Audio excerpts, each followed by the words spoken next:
Good evening, everyone. Am I audible to you? Yes, sir. Okay, thank you. Hi, good evening all. Priya, audibility is okay? Yeah. Good evening. Fine, Hemant. Very good evening. Should I check if my videos are playing or not, Hemant, the Priya ones? Yes, Amit?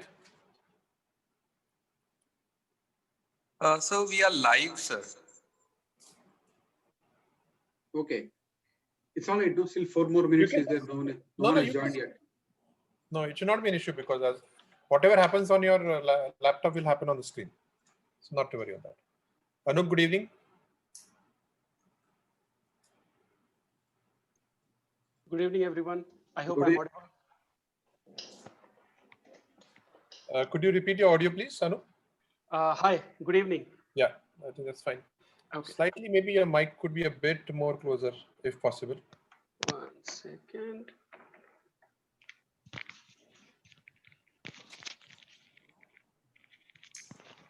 Could we have one more test audio for you, Anup? Okay, is it any better? Yeah.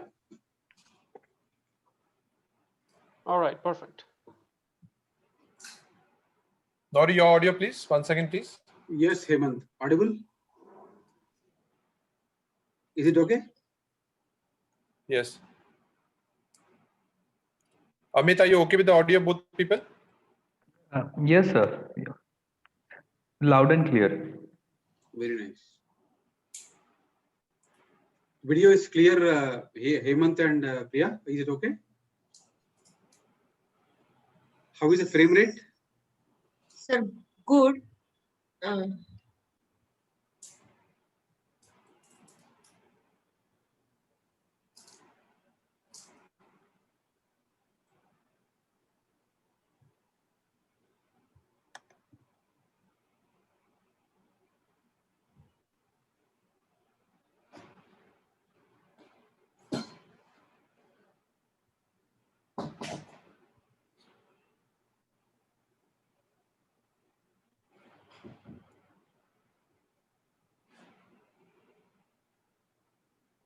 I can see Suman. Hi, Suman. Hi, Sachin.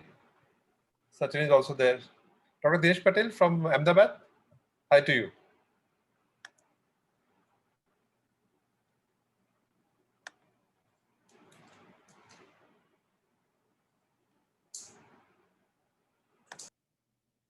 I have stopped sharing mine.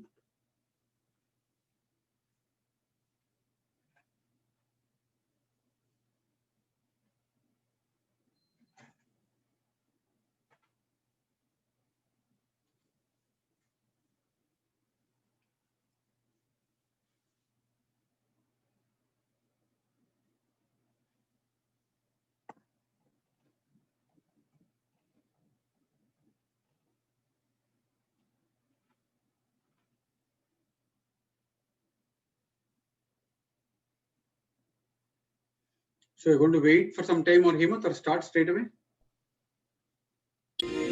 Saraswati नमस्तुभ्यं वरदे कामरूपिणी विद्यारम्भं करिष्यामि सिद्धिर्भवतु मे सदा पद्मपत्रविशालाक्षी पद्मकेसरवर्णिनी नित्यं पद्मालयां देवी सा मां पातु Saraswati Bhagwati निःशेषजाड्यापहा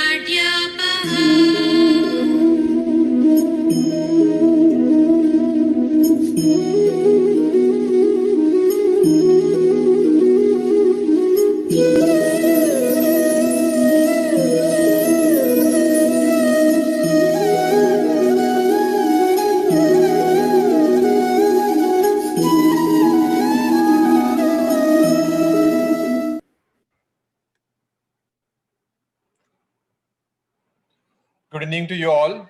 Welcome to the webinar series of IACI, the second in the series. Today's topic is cardiac CT on TAVI, transaortic valvular implant or TAVR replacement.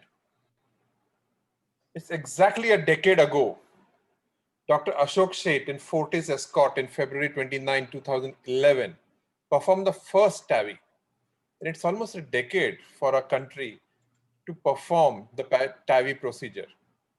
Though it is not taken off the way the Western world has taken off, but we are making a good slow progress with more of the cardiologists getting interested into it, more available hardware for them to image. I think we are doing a decent progress.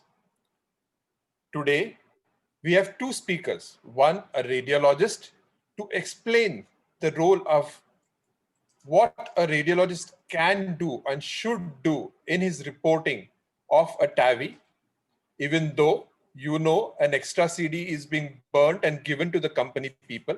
It is important for the radiologist to know how to take the measurements of the aorta right from its root till its bifurcation and below. Dr. Nori is going to explain that. And what are the other features a radiologist should mention in the report? Along the time with experience, Dr. Nori has made a wonderful presentation. In between, he will pause and ask our eminent second speaker, Dr. Anup Agarwal, who is a cardiologist who is dedicated himself on not only performing TAVI, but also has become a proctor, a teacher to teach TAVI. He conducts small workshops for his colleagues to know how it is to perform the same. I now invite Dr. Nori on the screen dais. Can I have a CV slide, please?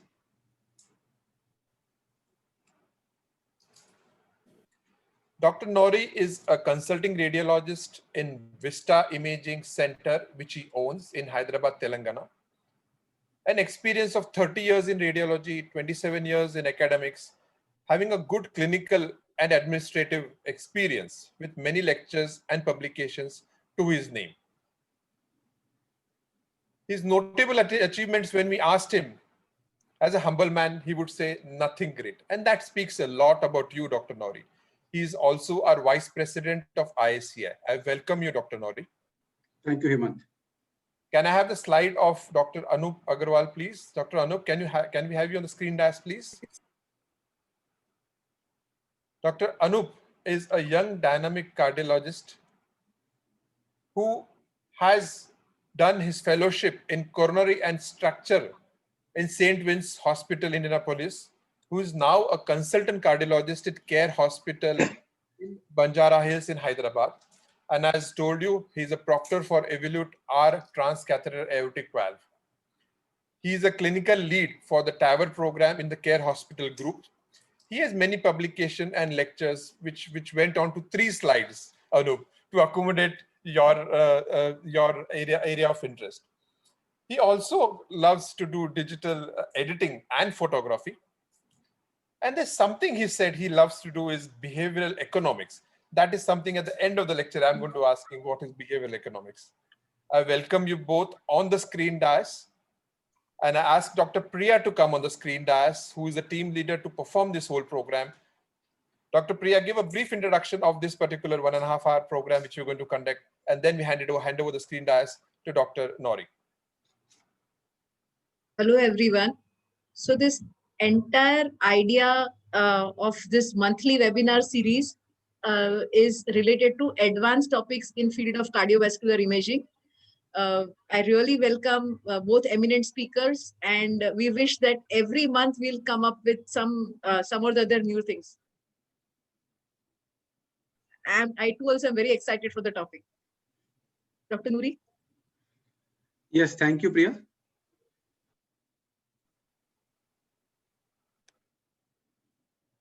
Thank you very much, IACI, for having me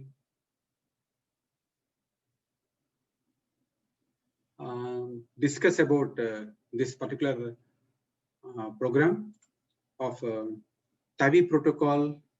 Thank you, Anup, for having given your consent to be a part of the this IACI program. Really appreciate your gesture, and I hope all our radiologists will be, and cardiologists also who are there, will benefit a lot with your experience. So this heart valve team approach, I picked it up from one of the consensus statements of European College of Radiology. Anup is already practicing heart valve team in care hospitals. We had a discussion earlier.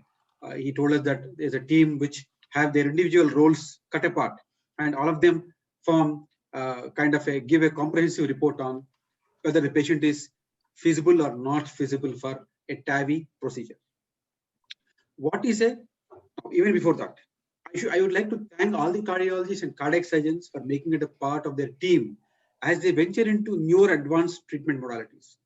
Unless they do something, ask us to give something more than what we are doing, there will not be a stimulus or impetus for a radiologist to learn and move ahead.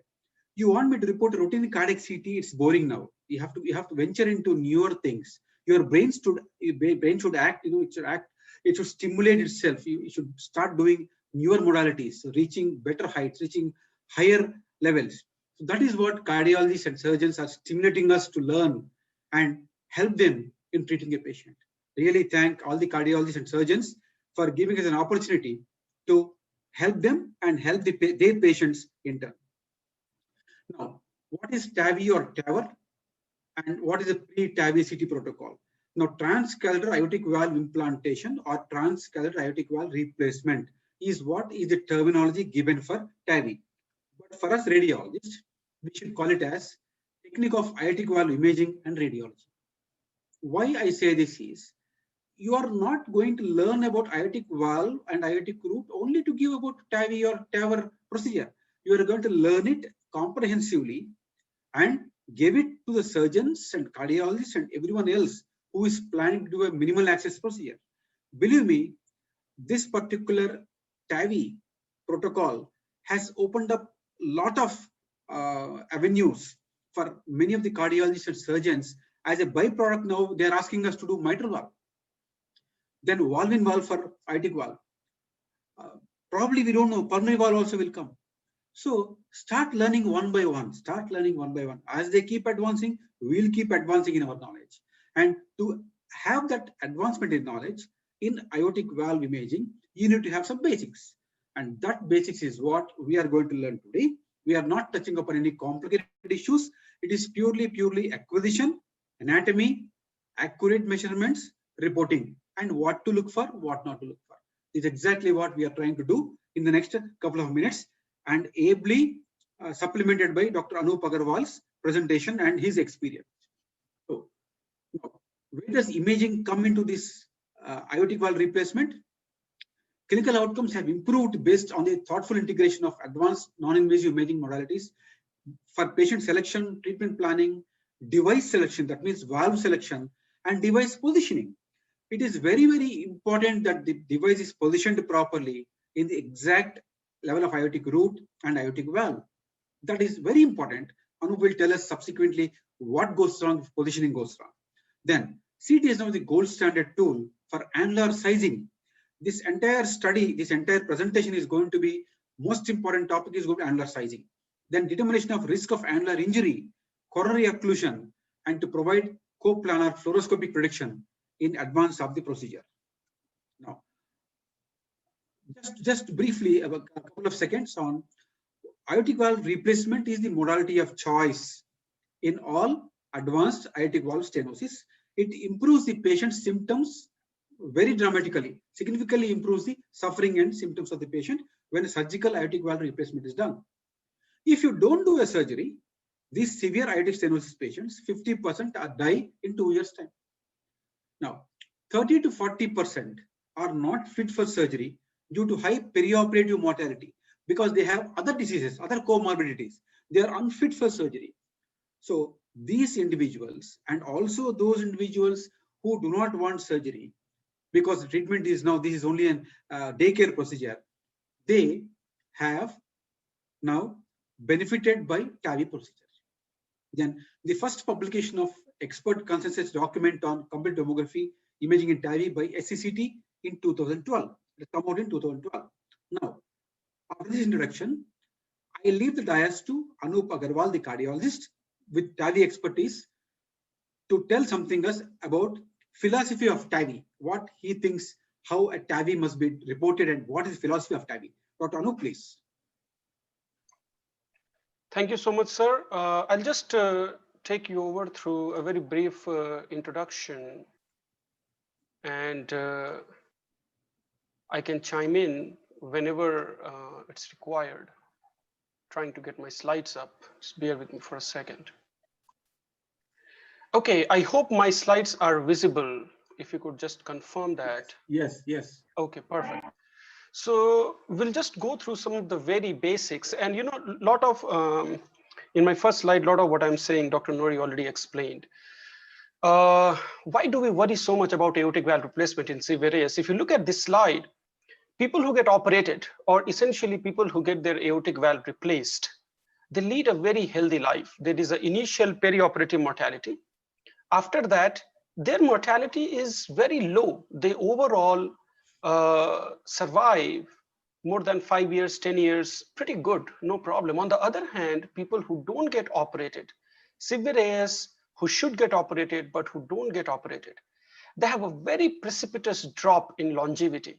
So much so that at 2 years, less than 50% of them are alive. So that is why we should be sending patients with severe AS to surgery, because we know this absolute risk difference is unbelievable. These guys should get surgery. What ends up happening is, look at any data set going from all the way mid-90s to late decade of 2010, almost 30 to 50% of patients, they do not undergo surgery. These are the patients who should have undergone surgery, but they don't undergo surgery, even with knowing the fact that surgery is good. And why they don't go for surgery? There is enough of things that we have discussed that why patients don't like to go for surgery. Because surgery does leave a lot to be desired. There is an unfinished business associated with it, which is not really that much substantiative when you talk about the mortality of the disease itself, but it does instill fear and apprehension to patients, all the way from sternotomy to mortality, stroke, length of hospital stay, this prolonged recovery, anticoagulation, rehabilitation, and all those kind of things. They all leave a lot more to be desired to a particular patient. Remember, these are not 30, 40 years old patients. They are in their 60s, 70s, and they come up with various causes, various reasons why they should not get surgery. They underplay their symptoms. They think I'm too old, I have lived my life. Oh, the surgery is too high risk, I wouldn't go for it. Too frail, where they are not able to, physical strength is not that much, poor rehab potential, they don't have social support. You name it. It's a combination of these excuses, sometimes by the patient, sometimes by the referring provider. What ends up is almost 50% of these patients do not get the therapy that they need. This is what we call as a TVT data set from the United States. I just want to take you over just for a little bit. So you look at this blue line. This is isolated surgical aortic valve replacement done annually in the United States from 2012 to 2019. In 2012, on an average, about 30,000 isolated aortic valve replacement case was done, and 62,000 were done as a part of other concomitant surgical cases. You go ahead in time, and if you see, more or less, annual numbers are about the same up till 2017, 2018. So if you combine these two, you would think that, okay, maybe around 90,000 AVRs are done annually in the United States. And remember, this is a population-based disease. This is not an epidemic. This is not a COVID that comes all of a sudden. There is a certain background level of severe AS that exists in the population. That disease is not going to grow. TAVR gets approved in year 2012, where about 4,000 TAVR cases are done. And come back to 2019, about 73,000 TAVR cases are done. If you take total AVR, in year 2012, approximately 90,000 AVRs are done in the United States. In year 2019, 150,000 AVRs are done in the United States. Now, if you look at it, in 7 years, incidence of AS did not increase by 50%, but AVR increased by 50%. And that was primarily taken over by TAVR. These are those 50% patients who had the disease but for some reason or the other, they were not going for therapy. So what TAVR ended up doing was, it actually got those patients to the hospital, gave them a safer, a lower morbidity procedure, and told them, hey, we can give you therapy at a much lower peri-procedural cost. So you come up here and get the therapy done. And that's how these things came. So this unmet need of AVR in severe AS case, that is substantial. And you can imagine what happens in India as well. So this is, in one slide, it sums up how a cardiologist looks at TAVR. These are the patients who have the disease, they don't get treated, and they get in trouble. So that's the overall idea. We'll go over the indications and the measurements as Dr. Nori progresses with his slides. Dr. Nori, on to you, please. Thank you, Anup. I thought indications, patient selection you are going to take. It's all right, no problem. I have it. I have all of that. You want me to take now, or do you want me to take later on? No, please go ahead. Please go ahead. Okay, so let me finish up that, and then I will save only the cases to be shown at the end as and when needed. Just give me 1 second.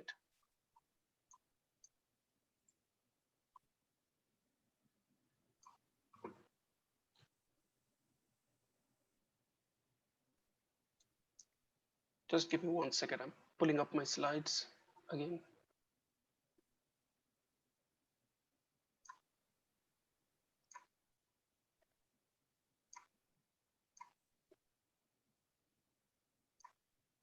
Okay, so we'll quickly go over the indications, patient selection, and whatnot, and then we can come to the cases later on. So for us to do TAVR, we first need to have the correct diagnosis. So these patients should have symptoms. They should have severe aortic stenosis or severe AR with some degree of aortic stenosis, or they may have had a previous surgical aortic bioprosthesis which is degenerated now. So in any of these indications, you should be able to offer them a transcatheter aortic valve replacement. So diagnosis has to be correct. Then you need to ask yourself a question that why surgery is less desirable in this particular patient. Either it is because the surgery itself is high risk, they have a life expectancy of less than 20 years, previous sternotomy, and sometimes patient prefer, they say we don't want surgery, we want TAVR. And then once you have that also defined, then you look for fitness for TAVR. So whether this patient is fit for TAVR, can I do TAVR on this patient? And that is where CT comes into play. We need to make sure their annular anatomy is appropriate, and we need to make sure their vascular anatomy is appropriate. And today's discussion is all about this aspect. No TAVR if the patient is eligible for metallic valve, because that means patient's longevity is more than 20 years. And in that case, you don't give them bioprosthetic valve, you give them metallic valve. This is typically in patients with age less than 50 years. Infective endocarditis or any other concurrent infection. And if the patient needs to go for surgery for any other reason, then there is no point doing TAVR and then sending for surgery. You go for surgery and get everything taken care of. These are some of the common access sites that we use. And the most common access site we use is transfemoral. If you look at all the data set, the mortality benefit of TAVR over surgery is in transfemoral data set. And more than 95% of the cases are currently done using transfemoral. But sometimes based upon your CT assessment, if you tell us that, the iliofemoral system is very bad and the catheter won't go, then we have to look for alternate access. And the alternate access could be transaxillary, transcarotid, direct aortic, or transaxillary. And as a radiologist, we all should know what are the alternative access, because the measurement requirements, what a cardiologist expects, are different if you are planning for alternate accesses. The 4 valves which are currently approved in India, one is the Sapien 3 valve. It is a balloon expandable crown-like valve, what we call it, made by the company Edwards Life Sciences. The second one is the Evolute R. This is by Medtronic. It's a self-expandable valve. We call it like a cylinder or an umbrella shaped device. My valve, which is made in India, it looks and performs exactly like Sapien valve. And this is a purely indigenous made in India valve. Hydra, it to certain degree mimics Evolute valve. It's a self-expandable valve. It was originally designed in Thailand and now is acquired by an Indian company called SMT. So of the 4 valves in India, 2 are owned by Indian company and 2 are owned by multinationals. So these are the 4 valves. From the radiology standpoint, from the procedural standpoint, what we should know is these are on 2 platforms. One is balloon expandable and one is self-expandable, because the way they interact are different and our measurement expectations are different. Typically, this is the measurement that we look at. Here is a cartoon of a typical annulus that you would see on which an evolute valve is sitting. And when the evolute valve or any transcatheter valve takes up the annular position, you see it displaces the native leaflet onto the side. So what we are looking at is the annular measurement. This is very important because annular measurement decides what size valve we are going to use. Then we have got all the other ancillary measurements like LVOT, sinuses, ST junction. It helps us define how this valve interacts with the aortosinus complex. If you look at it, the wide sinuses, it gives us some room for the blood to flow in diastole. If these sinuses are narrow, then this room is very small and that causes problem. A very important measurement is Quandary height. And Quandary height is important because this leaflet, if it displaces, it can obstruct quandary. And in this cartoon, you can get a sense of how close is the leaflet length versus the quandary height. That is why accuracy is very important, because if quandary height is even a touch, a millimeter lower than the leaflet height, then this quandary can get occluded when you put a TAVR valve in there. So all these measurements, they require precision at a millimeter or a sub-millimeter level so that we can make a judgment about each patient. Vascular tree, things that you should know is when you crimp a TAVR valve, then mean vascular dimension that is required for that entire assembly to go through is 5.5 millimeters. Remember, the TAVR system can stretch the vessel up to 8 millimeters. So you have to be mindful all the way down. You have to make sure that your vessels are there to accommodate this much size. Remember, a healthy vessel can stretch up to 20%. So if you have a vessel that measures 6 millimeters, then you know it can go 7.2, 7.3 without a problem. On the other hand, if you have vessels with calcification or disease, then you cannot stretch it more than 1:1. And that is again something as a radiologist we should be reporting about what the vessel's overall parameters are. So relevant measurement for the transfemoral axis will look for minimal, maximal, mean diameters, disease, calcification, dissection, tortuosity, everything. Tortuosity, a word of caution, we should report tortuosity both in coronal as well as sagittal plane, because sometimes the vessel may not be that much tortuous in the coronal plane, but if you go sagittal, you see that it dives deep inside the pelvic space. And that gives us a better estimate of how tortuous the vessel is. And we should also comment on common femoral artery bifurcation, because that is our puncture site. So we want to make sure that the bifurcation is at the appropriate level. For the transaxillary, other than the vessel measurement and the tortuosity and disease, one important aspect is we should ask, is lima present? Has left internal memory been used for a previous bypass? If it is used, then it becomes very difficult to do transaxillary TAVR there, because if you injure the lima, the patient gets an MI on the table. And we should always measure the axillary or subclavian artery literally next to or close to the lima origin, so that we know how big is the vessel there. For transcarotid, we are very particular about atherosclerotic disease because it can cause stroke. So we want to make sure this artery, if we are going through this route, is free of any atherosclerotic disease. For direct aortic, it's interesting because direct aortic, a surgeon gives us an access. So we have to make sure that there is no vein graft present. If this patient underwent CABG before, there should be no vein graft coming from that edge of the aorta where we are going to poke our catheter to do the TAVR procedure. And we need about 60 millimeter of space from the puncture site in the ascending aorta and the annulus. So in the CT scan, we should mark how much is the 60 millimeters from the annulus cephalad and see whether that area is free of any vein graft or anything where we can puncture. So these are kind of some of the nitty-gritties of of alternative accesses. Annular measurement is very important. This we will talk. I'm not going to go into individual details. We will talk as the way goes. But annular measurement is very, very important and is the most critical part of CT assessment. And I will briefly mention as required in terms of what are the other nitty-gritties. But most important, we need diameters, both area derived diameters and perimeter derived diameters. This we will talk over the slide.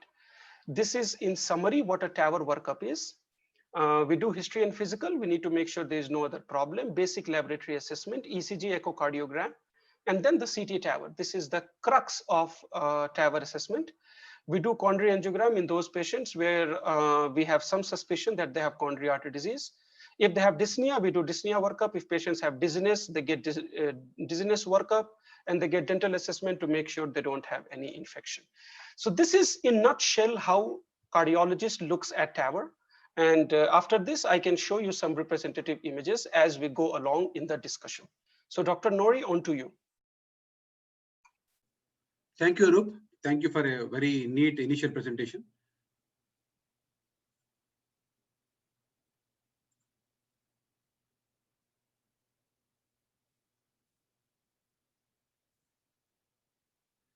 Now that we have finished with the cardiologist presentation about indications and everything else, what was supposed to be in the initial part of the workup, let us go straight into what next comes after the diagnosis of aortic stenosis. How do you assess the severity? Basically, 2D echo is the primary imaging modality of choice for assessing the severity of aortic stenosis. Does radiology have a role anywhere? Yes. Calcium score, CT calcium score, just like you do for coronaries, you do for aortic valve, and it has been postulated that if the calcium score of aortic valve is more than 2000 in men and more than 1200 in women, it makes aortic stenosis, severe aortic stenosis, more likely, highly likely in those individuals. Now, what is the role of MRI? MRI is an alternative in those individuals who have got renal dysfunction, contrast allergy, and other things which are not feasible for CT scan. MRI can be done. But MRI, as you know, at 78 years of age, with arrhythmias, with breathing difficulties, so many other complications, kyphoscoliosis, it is not easy for an MRI to be performed and to get the same accurate measurements as what a CT scan gives. So MRI can be an alternative because it can look at the aortic valve opening area, transvalvular velocities, planimetry, phase contrast imaging, and LVEF calculation simultaneously. But ultimately, the crux, the bottom line of annular measurement, calcification, and other aortic root and valve assessment, CT is probably much more superior than an MRI. So a combination of MRI for measurement of the velocities, opening area, other anatomy, and plain CT for calcium is a good combination to go for a TAVI if the surgery is very much contraindicated. Now, what is the normal measurement? Just to know, we can do planimetry ourselves in systole. When it opens, the aortic valve opens in systole, you can measure. And if the aortic valve area normal is up to 2.5 to 6, severe if less than 1 square centimeter, moderate if it's 1 to 1.5 square centimeter, mild if it is 2.5 to 1.5 square centimeter. So that is what is the severity we can measure even on CT scan. Now, what is the goal of pre-TAVI CT? What is the goal? What exactly are you looking at in doing a pre-TAVI CT scan? The goal is to provide motion-free, high-quality images of aortic valvular complex and root, that is, aortic valve annulus, commissures, sinus of Valsalva, osteo of coronary arteries, cyanotubular junction, combined with a large longitudinal coverage encompassing the entire aortic course between proximal supraortic vessels and iliofemoral axis for axis evaluation. So ultimately, you are going to give everything about the aortic root, valve complex anatomy, and also the entire length of aorta from supraortic vessels to femoral arteries. That is very important. Now the challenges are patients are obviously 78 years old. They have got shortness of breath, arrhythmias, renal dysfunction. It is for you and your team to get good quality study. So this is what we are trying to look at. Is initial study, initial phase. The phase 1 is a ECG gated helical acquisition. You no need to do so much. You can even do just the ascending aorta and root. But if the patient is okay, you can do this, and same contrast injection. Again, you do a follow through from supraortic vessels to the level of lesser trochanter or slightly below for the access. So this is what a cardiologist needs before planning his TAVI procedure and before selecting a patient for TAVI procedure. So now let's go into the technique. How do you do the technique? Standard technique. And wherever I put these asterisks, those are important slides, and you should pay much more attention than routine slides. So calcium score plain study is optional. It is institutional based. You do, don't do, it's up to you. If you do also, it's okay. Don't do, it's all right. Now, the first phase is ECG gated helical for less than 256 scanners. And for whole heart scanners, you just do an axial study, because those scanners which can do a volume single beat entire heart volume, it's an axial study. But for all other scanners which have got a 4 centimeter detector row, those you do ECG gated helical study of aortic root and ascending aorta. Then coming to prospective or retrospective gating. Now, the concept of retrospective or prospective gating is very important, because when you look at the aortic valve dimensions, an analysis of the aortic root and aortic annulus, most important we have to look at is the systolic and diastolic phases. In the systolic phases, we have to look at the annulus is measured in the systolic phase, and the rest of the aortic root, valve and sinuses are measured in the diastolic phase. So it is very ideal to get systolic and diastolic phases images. So retrospective gating is very, very important. Prospective gating, if you use prospective gating in those high pitch helical equipment with axial acquisition, there you can have a white padding so that you get some amount of systole and some amount of diastole, or if you're acquiring only in systole, white padding so that you've got a percentage of the systolic phase or a diastolic phase on either side of the where you have fixed the reconstruction or acquisition, so that you have some leverage if there is a moment artifact, or if there is a sudden arrhythmia, or if there is other issue regarding gating, then you have some other phases to fall back upon. Or else you lose the entire study and you have to repeat the study, which is very, very costly, not in the monetary aspect, but for contrast and other things. So that is why usually a retrospective gating is very good with acquisition in entire cycle, systolic and diastolic phases. Then comes 4 centimeters versus 6 centimeter detectors. And I've already told you, you can use high pitch helical equipment, single heartbeat, entire study you can do from acquire from supraortic vessels to the femoral arteries. Now, the next phase of the study is a non-gated CTA or runoff study using the same contrast for thoracoabdominal aorta, including the supraortic vessels and proximal femoral arteries. This acts like a roadmap. I've already shown you the image. Now, this study can be done at second run, can be done at highest pitch available on the equipment. That means on your equipment, if it's 1.5, 1.5, 1.9, 2, 2.5, whatever it is, this is only a survey and to get the good analysis of the vasculature from brachiocephalic vessels to femoral arteries, roadmap. So you can use a very high pitch. As a matter of fact, I don't even ask for breath hold in this study. No need for breath hold also. Same contrast, high pitch, you get the entire vessels. Now, important point here is NTG has to be contraindicated. This is contraindicated, or your patient will drop dead on the table itself. NTG is contraindicated. Beta blockers are usually not given.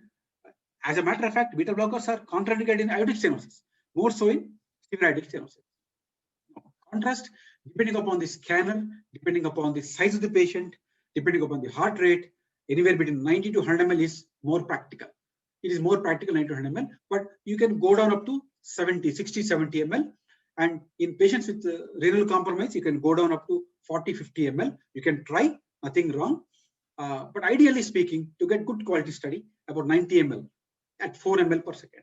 Antecubital vein, bolus stacking on ROA on ascending aorta, single contrast injection saline chase, and heart rate is not very an issue because you are not looking at coronaries.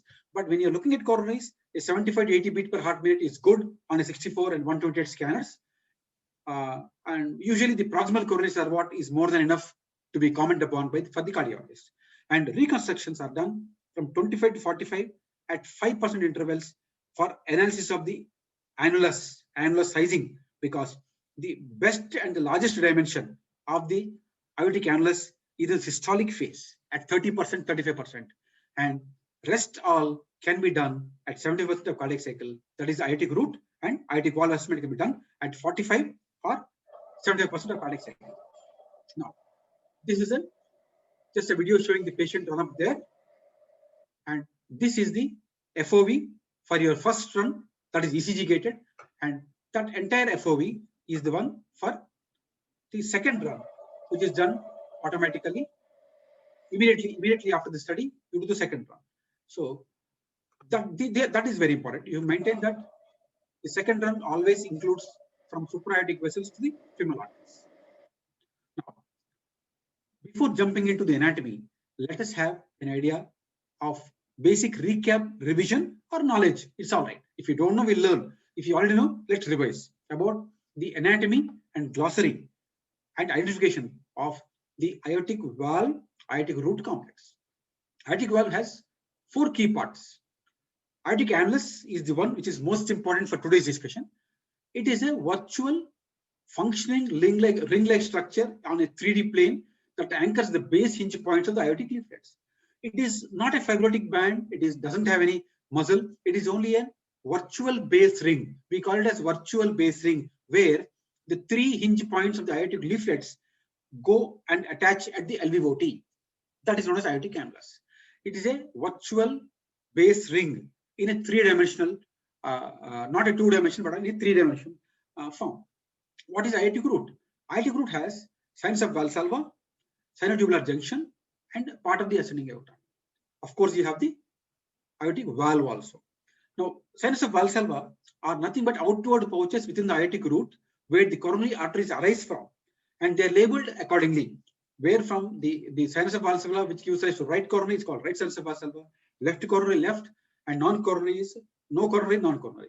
These act as a reservoir of blood to supplement the coronaries during diastole, and during systole, the outward pouches act as support for the valve leaflets. So in the initial cartoon diagram, what Dr. Anup has shown you, the outpouching is the sinuses of Valsalva, and they act as support for the leaflets and continuous supply of the blood in diastole to the coronary arteries. Cusps or leaflets are the same. Cusps or leaflets are the same.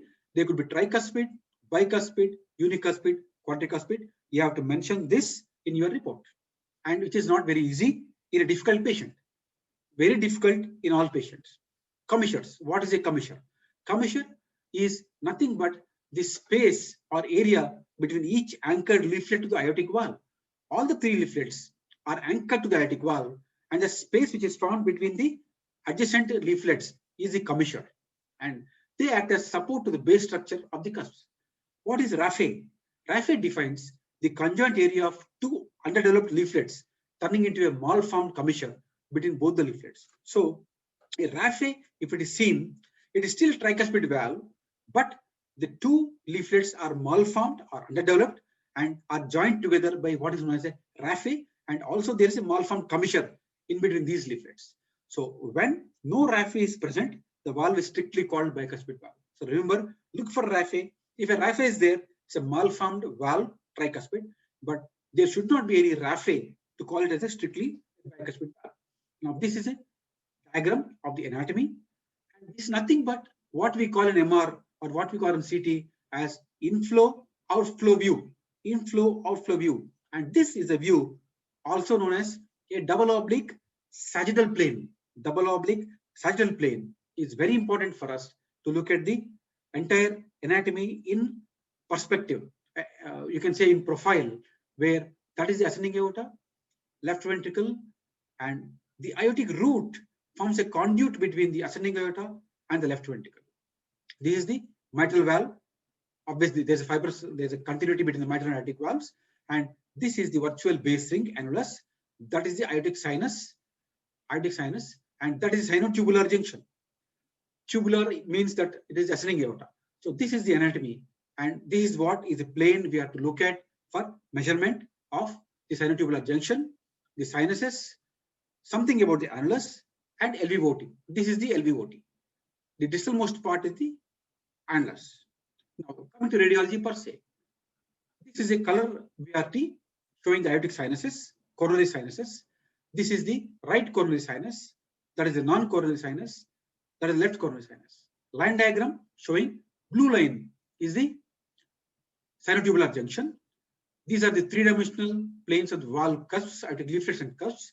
Green plane, green one is the annulus, and that is the ventriculo-arterial junction. So the annulus is slightly more caudal or more towards the LVOT than the actual ventriculo-arterial junction. In a double oblique sagittal plane, now the entire tonight in the next half an hour or so, keep always remembering about double oblique. Double oblique is the kind of mantra today, that all measurements, all demonstrations have to be done in double oblique. It could be double oblique coronal, double oblique sagittal, or double oblique transverse. All of them are in double oblique planes. So this is the double oblique sagittal. Blue line is ST junction corresponding to this.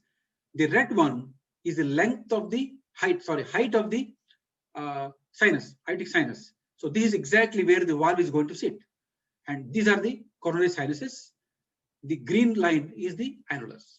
Now, at this level, when we are taking cross section, mind you, that is double oblique cross section, double oblique transverse section. At the level of ST junction, the aorta looks more circular. At the level of the aortic valve and the sinus, it is clover leaf-like. And as you come down, these are the three cusps which are marked here, are the three cusps. So how do you identify the annular plane? Now we are going to change the terminology. We're not going to talk annulus. We're going to call it as annular plane, because annulus is a virtual base ring. It is only the plane. So annular plane is identified as you go downwards towards LVOT. Once these hinge points or once these dots of the cusps disappear, the next plane is the annular plane. That is the annular plane. And mind you, all these measurements are, this is double oblique sagittal, these are double oblique transverse plane. Without that, you will not get this depiction. So this is circumference, this is circular, clover leaf-like, again going to oval, and annular plane is oval. This is the anatomy. Double oblique plane is the mantra for this slide. Demonstration of annulus and LVOT is done in these projections. Now, this is again like I have shown you the anatomy image, inlet, outlet view, mitral valve, LV, LVOT, septum, aortic valve, sinotubular junction. These are the sinuses, coronary ostia, annulus. The only single plane, but annulus we have to measure in 3 dimensions. That is why. So now this is a normal aortic valve. Systole opened up completely, diastole closed completely. Aortic valve in diastole is not closing. There is coaptation, not complete coaptation, aortic regurgitation. Normal, it is opened up in systole, closed in diastole. Just a movie I wanted to show. Now, what are the dimensions? Annulus in men, 3.1 centimeters, women 2.6, Valsalva sinuses 4, 3.6, sinotubular junction 3.6, 3.2. Now, we'll go to the practical imaging approach to pre-TAVI CT. 5 A's, remember 5 A's, 5 A's and 1 C. 5 A's are annulus sizing, aortic root evaluation, which contains valve, coronary sinuses, and ostia. Then access route evaluation.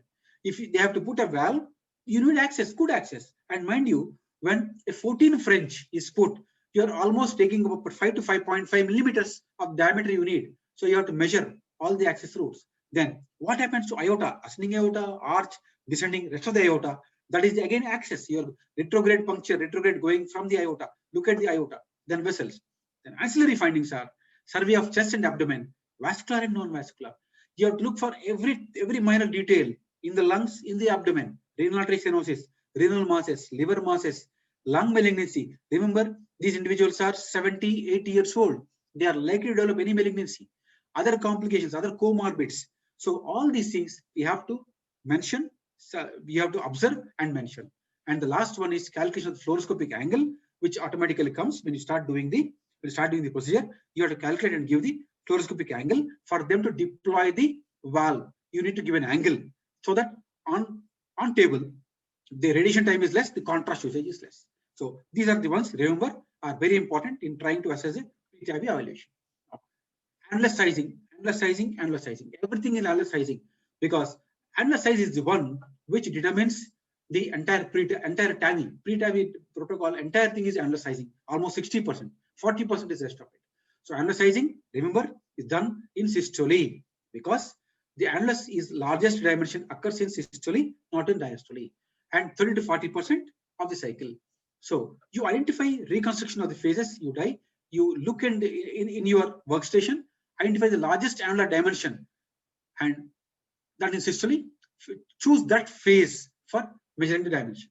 Then care must be taken to see that sharp depiction of the annular contour.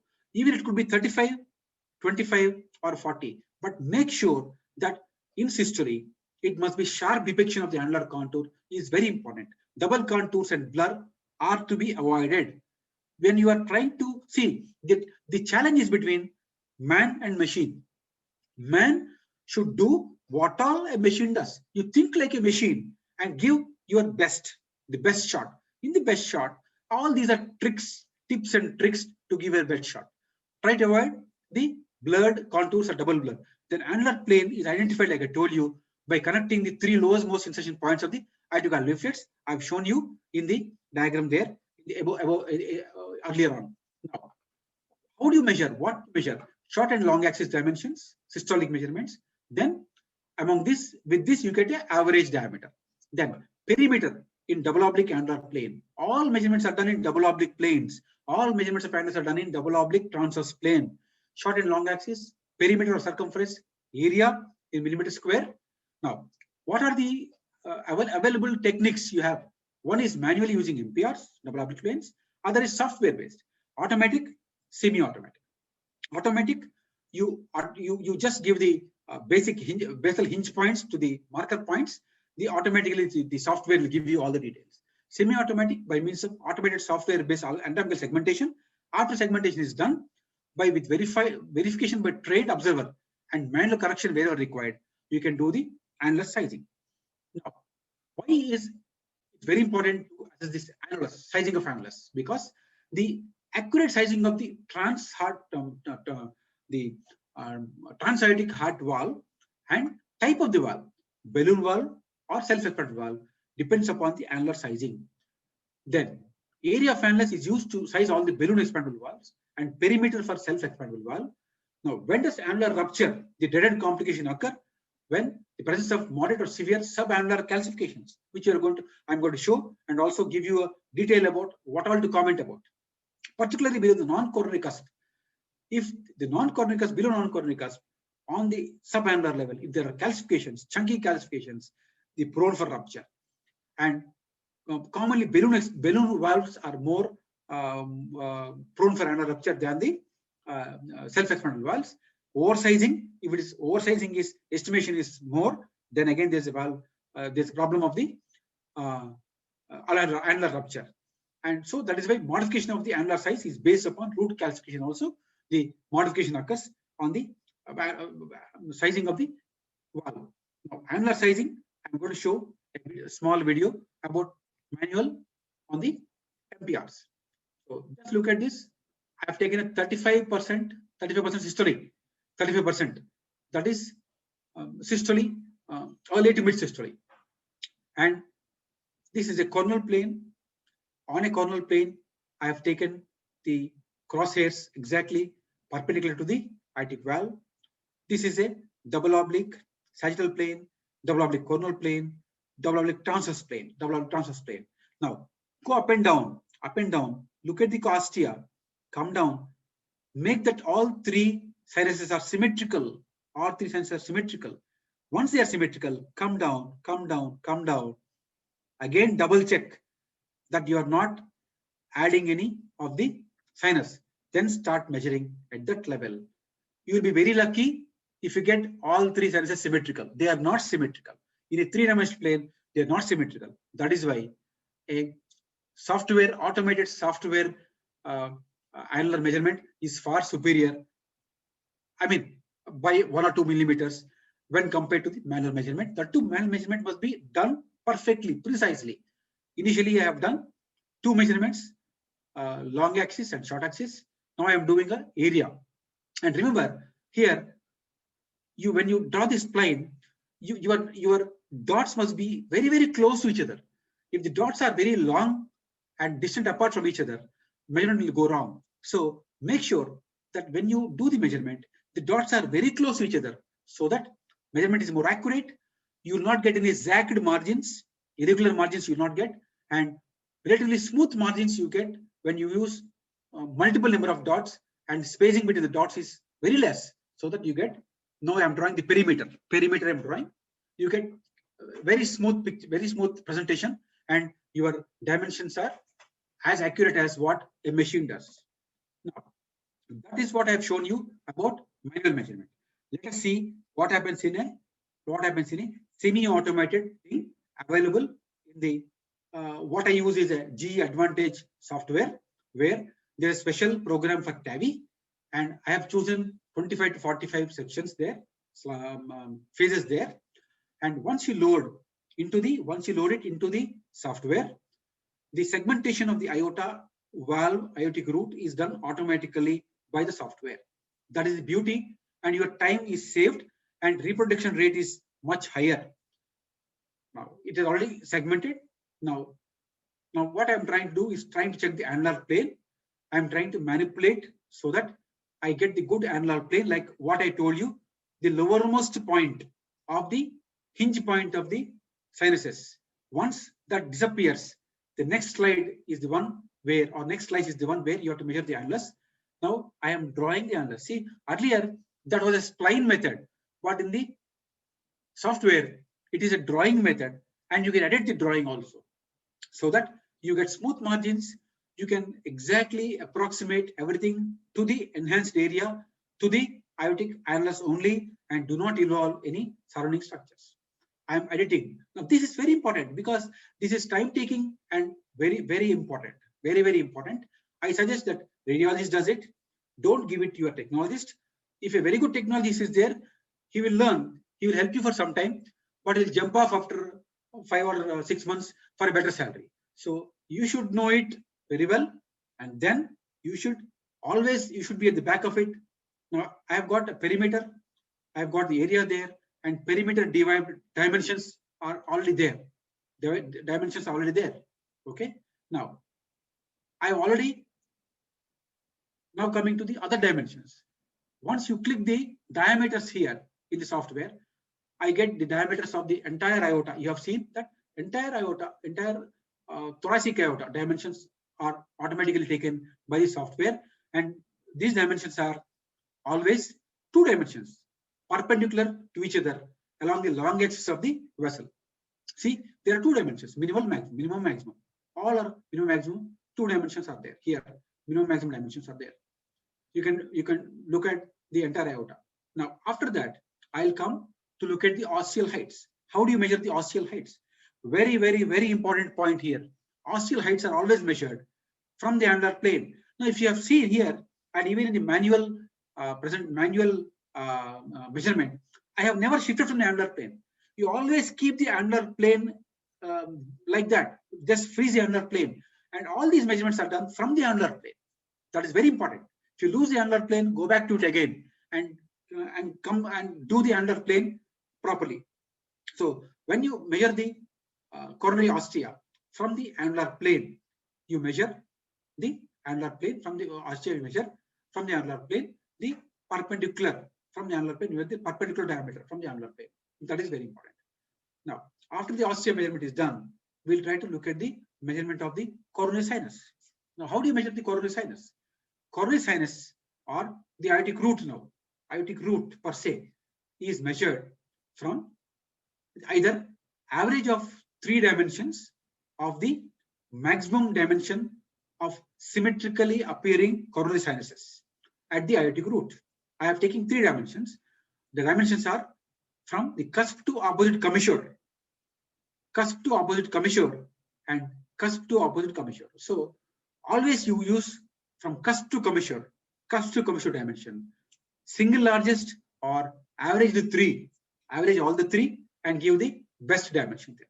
So this is how you measure the aortic root at the level of the cusps, symmetric maximum dimension. Then I'll show you some example again of the annular height measurement, the austral height measurement. This is the austral height measurement perpendicular from annular plane to the base of the ostium. It should not include the apex of the ostium, the base of the ostium. That is very important. Mind you, base of the ostium. Then after doing that, in this software, you get all the measurement, annulus measurement you've got, aortic measurements you've got, LVOT measurements you've got, austral heights, right 14.2, left you've got, and all these are the measurements in this semi-automated software. And then this software is exported to saved and exported to the cardiologist for assessment and evaluation for the company people to give them the valve size, or they'll do their own. Now, in this color picture also, you can see that you get the diameter of the SC junction, you get diameter of the ascending aorta, so on and so forth. Now, let's go to one more case of this is a 46-year-old male, severe calcific aortic stenosis, LV dysfunction, CTCH is normal, EF 20%, serum creatinine is 1.6, calcium score of aortic valve is 8,200, heart rate is 110 beats per minute. So this individual, actually after we finished the pre-TAVI CT, he went to his hospital and collapsed. He was revived subsequently, but such severe was aortic stenosis that I got in the ascending aorta at around 45 seconds or 50 seconds after the injection to antecubital vein, I got the contrast in the ascending aorta. Now, this slide, this case I have put up just to show you that look at this calcium protruding into the annulus, chunky calcium protruding into the annulus. So that is dangerous. That is irritating for the cardiologist also. Too much of calcium is not required. So that is why I put up this case where calcium score was 8,200 and nice annular plane we've got, oval, nice annular plane drawing. This is the calcium. Now, when you are measuring the annulus, you imagine as if there is no calcium there. I have done that. I have not included the calcium. Just go through. Just go at it. Imagine as if there is no calcium and extrapolate the annulus on either side and draw the annulus measurement. That is very important there. So once the annulus is done, you take the annulus measurement perfectly. See, I am just trying to extrapolate the measurement of the annulus perimeter, trying to make sure that I am not including or excluding the calcium, just including the calcium there. That is very important. Then after that, you come and then you take the accurate measurements, then go to the heights of the coronary ostia. I've accepted the measurement there. I've got the measurement here. Then I'll go for coronary ostial measurement. I've got the fluoroscopic angle view here, LA over 9 degrees. This is fluoroscopic angle view, LA over 9 degrees. That is fluoroscopic angle what a cardiologist needs. Then you've got the diameters. Then of course I will go to the ostia. Now, this is a measurement done on a manual method, on a workstation, manual MPR. And this is done by complete automated software, not the semi-automated what I have shown you in the workstation. Complete automated software by the Medtronic company, and the maximum annulus measurement what they gave was 27, what we gave was 28, 1 millimeter difference. And perimeter of annulus was 76, and what we gave was 77.5, 1.5 millimeter. It makes a difference definitely for the cardiologist. But let us better it by doing much better measurement. Now, once the radiologist gives these measurements and the DICOM CD in 25 to 45 phase and entire aorta first phase and second phase given to the company people, they give you the measurements like this, and the size is annulus is 23 millimeters. So what kind of valve has to be used? Annular diameter is 18-20 millimeters. 23 millimeter valve is used. Similarly, annulus diameter is 26 millimeter. This I think Dr. Anup will talk about it. We are not going to it. This is what I've been trying to tell you. It's smooth, it must be smooth. If the margins are jagged or irregular like this, the measurement will go wrong. It will go wrong. Now, in diastole also, you can take annulus, especially when there is septal hypertrophy. When there is septal hypertrophy, because of dynamics of the aortic annulus, in diastole, the better measurement occurs, non-systolic. So always keep open. Retrospective gating is very important in those cases. Now, mention always about the calcification, like I told you, mild, moderate, severe. Mild, single, adherent, not adherent, just adherent but not protruding.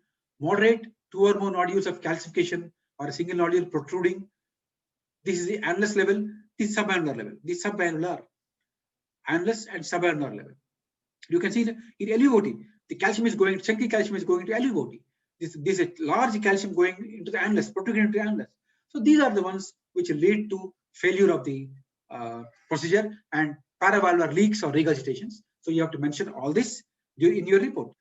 Now, these are known as landing zone calcifications. And landing zone calcification are very important. I have shown you some examples. You mentioned those in your report. Some examples again, going into the LVOT, calcium going into LVOT. This is the calcium is beneath the right coronary sinus. Here the calcium is beneath the left coronary sinus. I request Anup to now give comments about the annular sizing, calcium, and everything else. Anup, your show, please. I'll take a minute here, please, if you don't mind, Anup, before you take it up. Very important is double oblique. How do you take, if you could answer that question, because that's so important for the radiologist to know. Is there, you have a case where double oblique can be shown? How do you move your cursor before we proceed to Anup, please? Shall I show it?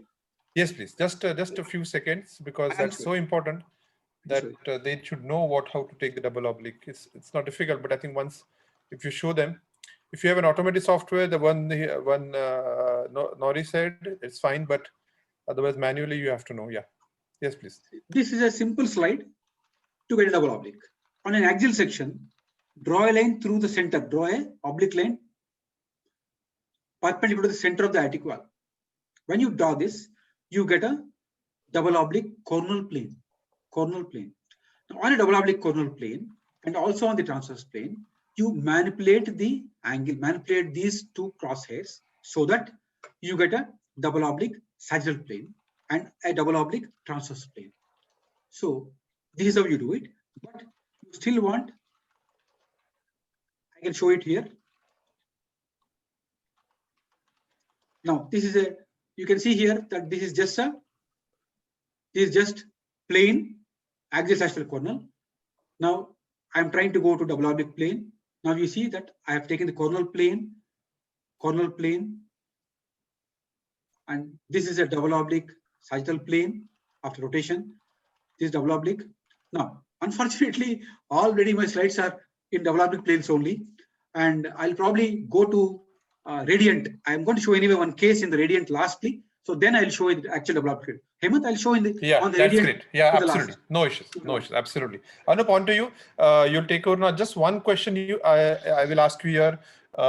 When Dr. Nori said that calcium score is optional, I hope you said it was aortic valve calcification. Nori, am I right when you said that about the calcium score?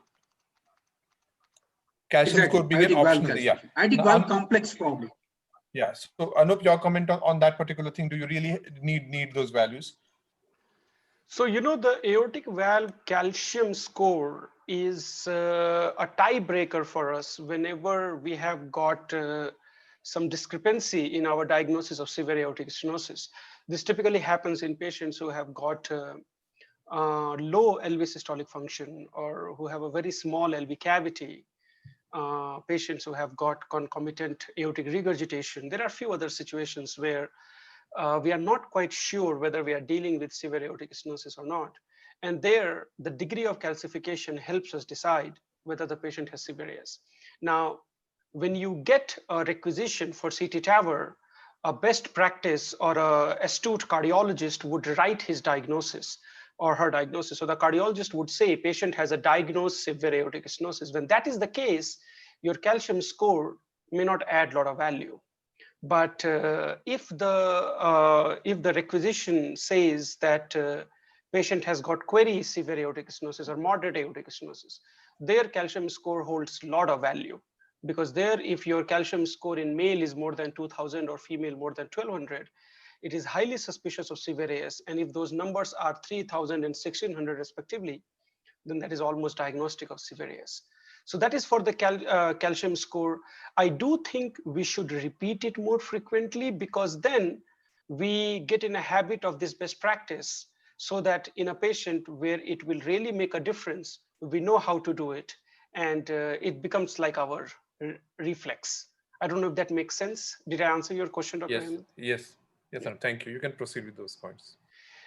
Yeah, so the annular measurement is what has been discussed. It's the most critical part of CT assessment, and really the accuracy has to be at the sub-millimeter level. It decides which size of valve we are going to use, which size of balloon we are going to use. So most of the measurements that we are used to is maximum, minimum, and mean. In annular measurement, we don't talk about maximum, minimal, or mean. While we do have those measurements, for us to select the size of the valve, we need derived parameters. So what I mean by that is you calculate perimeter, or you measure perimeter, and you measure area. That is something you have to do very discreetly. It has to be a well traced out measurement. Once you measure the area and the perimeter, you derive your mean diameter based upon those area and perimeter. And these are the numbers that we use to decide which size of valve we are going to use. Which size of balloon we are going to use, that is decided by the minimum diameter, or the diameter where the annulus is most constrained, and the mean diameter of area or perimeter that you have just given us. So between these two measurements, we decide which size of balloon we are going to use. So effectively, whatever we do in the lab is decided by what numbers you give us. And I'm not overstating when I say that 1 millimeter higher and we have a dead patient on the table. 1 millimeter smaller and we have a valve embolizing and flying somewhere in the ascending aorta. So we really don't have much option. When we have got complication in the quandaries, we have chance. We can figure out what to do, what not to do. When you have such complication in the structural case like TAVR, we really don't have much time. So that is why the best is to avoid complication. In fact, if I have to share a historical tidbit with you, the very first TAVR study which got enrolled in year 2009, the only two valves which were available were 23 and 26 millimeter sapien. And most of the valve measurements were done using echocardiogram, transthoracic, and a TEE. And to a certain degree, we were also doing invasive angiogram. And if you would believe me, there the valve embolization rates were somewhere around 6 to 10%. So 1 in 10, 1 in 15 valves that they would implant would embolize. And similarly, the annular rupture rates were very high. All those numbers came down to almost negligible the moment echo was replaced by CT scan. So to give you an idea of how much CT scan helped us to get that, the accuracy has to be sub-millimeter level, and it has to be reproducible, which means every single time when you take that study, you should get similar numbers, barring just a few decimal points. So we report minimum, maximum, mean, area and area derived diameters, and perimeter derived diameter. This Dr. Nori already covered. For the balloon expandable, it is area. So for balloon or balloon expandable valve, we look at the area and perimeter.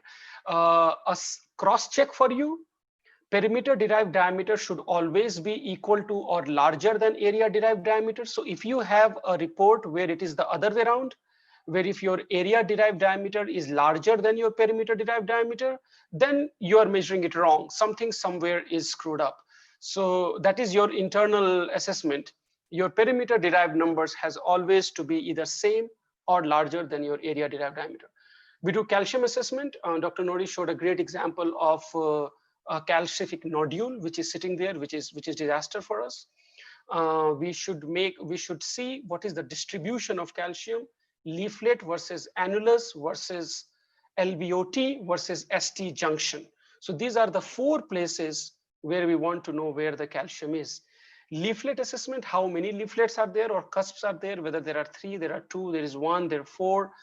Many of the times in severe AS, the leaflets are destroyed because of calcification and fibrosis. So many of the times it becomes very difficult to ascertain whether it's a tri-leaflet or a bi-leaflet pathology. One very important thing, your plane of annulus will define your quandary height. It is very, very important. If you choose your annular plane 2 millimeters below the true annulus, thinking that you are getting a good quality image there, well, when you measure your quandary height will be falsely increased by 2 millimeters. So you may be giving cardiologist a false sense of security that your quandaries are more than 10 millimeters. So let's say if your plane of annulus is that you have got is 2 millimeters below where it is supposed to. And if you report a quandary height of 11 millimeters, more than 10 is what we want.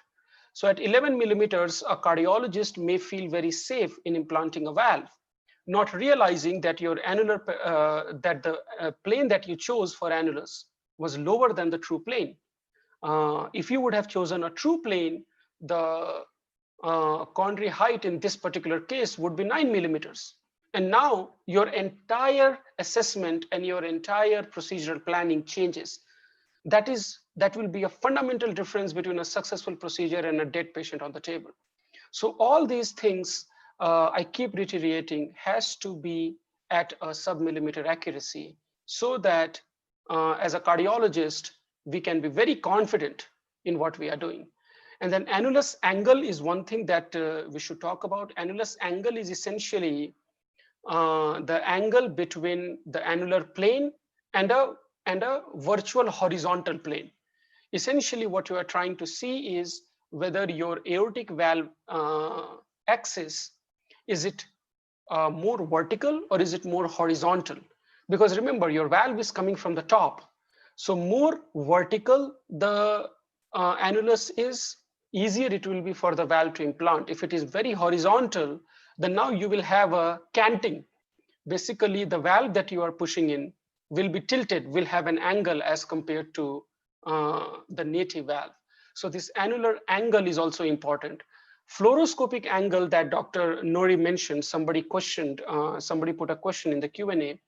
Fluoroscopic angle is that II or image intensifier angle that we are going to use during our procedure to identify a coplanar view. What a coplanar view is, it's a radiographic image where you are able to see all 3 cusps aligned in the same line. And that is not seen in every angle. So essentially what you do is you take your CT images, it's a number that software generates automatically, where it looks at which particular view you get to see all 3 cusps aligned in one single plane. And that view, the software gives you an approximate angle that cardiologist uses to start with when we are doing TAVR. So let's say a CT scan would say LAO 10 caudal 4 as my fluoroscopic angle. So as per CT scan, if I change my II to LAO 10 and caudal 4, that is the best possible scenario for me to get a coplanar view. Now, patients don't lie the same way they lie on the CT table as they lie on the cath table. So that is why those numbers are slightly different when we do the actual procedure as compared to the CT derived. But the CT derived fluoroscopic angle is a very good place to start. So the 2 angles that I want to make sure we understand, one is the fluoroscopic angle, which is the II angle that radiologist tells us to start our procedure with. And then there is an annulus angle, which is the angle between the valve plane or the annular plane and a virtual horizontal plane. And this tells us how easy or difficult it will be for us to do the TAVR. So this is kind of nutshell what annulus is all about. And if there are any particular questions, then I'll be happy to answer. Dr. Hemant. So when you have this protruding calcification, how difficult it is to get an accurate measurements when you want to be accurate sub-millimeter level. Right. So, whenever you have a calcific nodule or when you have a very tough calcium sitting at the annulus or at the LVOT level, remember that that calcium will not move. It will move just a little bit, but when you expand the annulus, every soft tissue will expand, but that calcium will not expand. So what we typically do is we measure in between the calcium. So let's say if a calcium nodule is, let's say 1 millimeter thick, then what we think is, and there is no science behind it, what we think is if we be a little bit aggressive, then this calcium may move about 0.5 millimeter. So whenever we are doing a measurement, we don't exclude calcium altogether, but we don't include it in its entirety.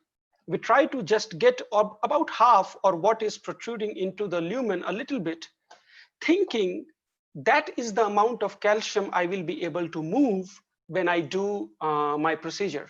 That is why I tell my colleague cardiologists that whenever you have this kind of anatomy, you look at the image yourself and you ask yourself how much of this calcium you will be able to move during your procedure.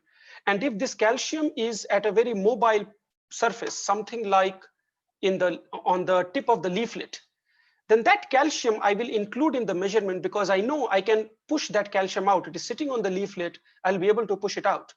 But if there is a calcium which is sitting at the annulus, or if there is a calcium, very heavy chunk of calcium sitting in the leaflet, then I know I may not be able to move that calcium. And there I will have to kind of undersize my valve, because I know otherwise if I size it based upon whatever I'm seeing, I will cause a rupture. So a lot of these things, the proceduralist or the person who is doing has to actually look at the image, see how much it will move, get its orientation, and then decide what measurement or what size valve he's going to choose. Thank you. Now, you want to contribute as to how difficult is it as a radiologist to give accurate measurements, particularly when you have a calcification where there's a lot of blooming already taking place? You had mentioned a point that you just go through it as if it was not there. Yes. No, that is maybe exactly when you're showing a radiant, maybe that point you could probably highlight on that. Actually, that's what has been in the literature also, that the calcium must be ignored and draw the annular plane as it is adjacent to the adjacent annulus. So that is for measurement sake, because that is for standardization. See, the problem now is whatever I'm talking is consensus statement of SCCT 2019. Unless we have a standard dialogue, standard measurement protocol and dialogue, we cannot standardize the results. So this has been mentioned in SCCT that this is how it has to be done. Similarly, all measurements, all angulation, everything has been done as mentioned by the guidelines, within the guidelines.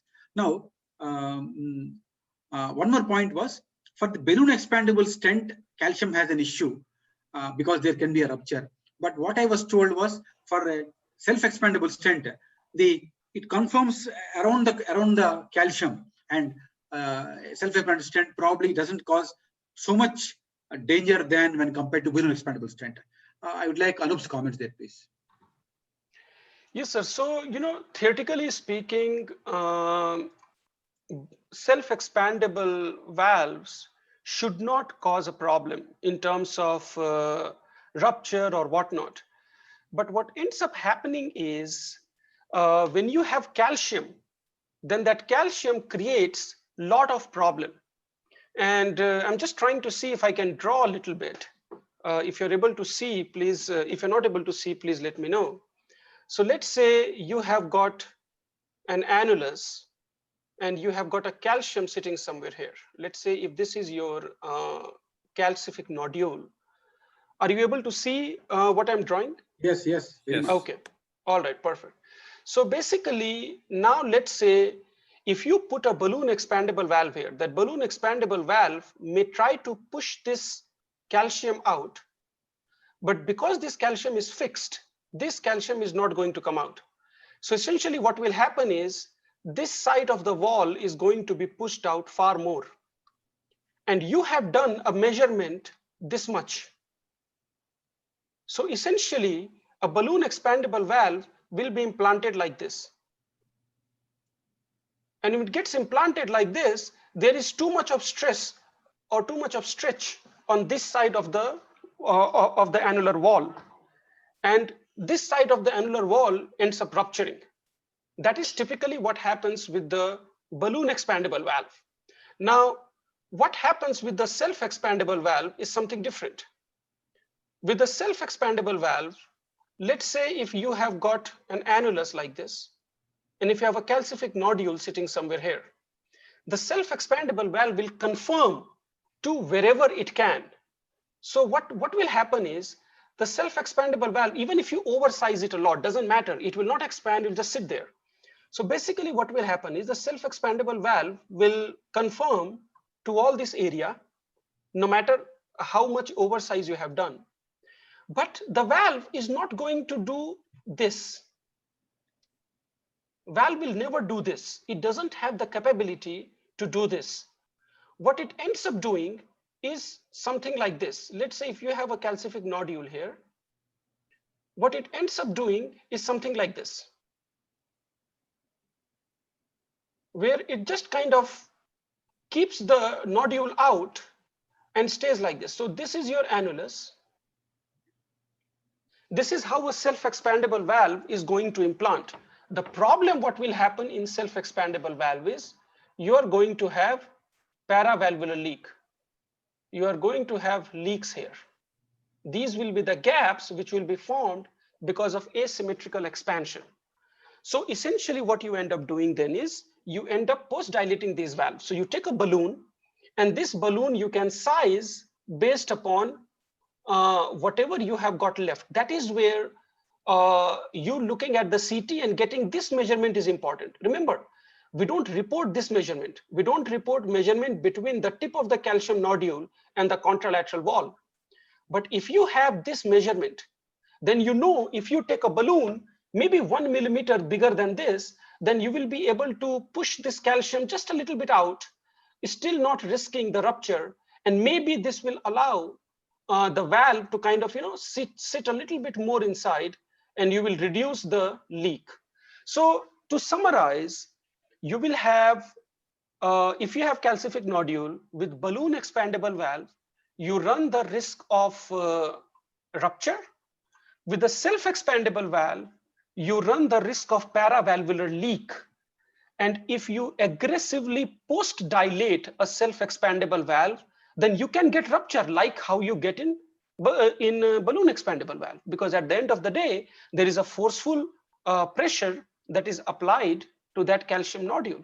So any balloon can cause problem. So Thank do you at times don't do a TAVR because you find the protruding calcification is more than what you think you can salvage? Absolutely, 100%. And that is one of the TAVR candidacy that we look at. If you have patient with severe calcium where you think you are not going to get an optimal result, then that patient should explore a surgical option. Now, there are at times, I have a case I can show you where we see severe calcium, we see calcium which is not favorable to us, but we still do TAVR because surgery is not an option. And there you expect some degree of paravalvular leak, and you tell yourself that, you will be accepting that. You cannot aim for a perfection in that case. Remember, you are always trading off some paravalvular leak with annular rupture. And some paravalvular leak means patient will have some degree of heart failure later on. But annular rupture means patient will not come out of the cath lab. So that is the kind of trade-off that you sometimes have when you have that calcium. So a 60-year-old guy comes to you for TAVR, there is severe calcium, send for surgery. Don't do TAVR. It is unethical. Make sense? Great. Yes. Good point. Thank you, Dr. Nori, please proceed. When you are coming on the radiant, I would like you to demonstrate along with double obliques, how do you, if someone doesn't have a software to measure fluoroscopic angle, is there a way manually you could guide the cardiologist on that? So that can happen for all those people who have given this query on the fluoroscopic and annular angles when he opens up the radiant software during the double oblique demonstration.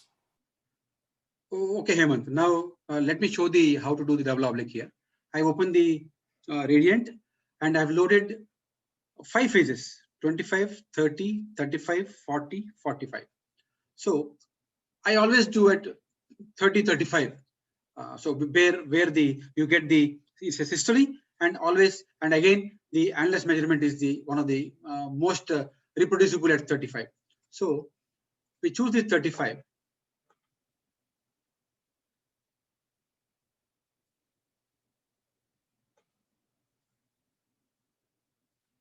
We go to this 3D MPR.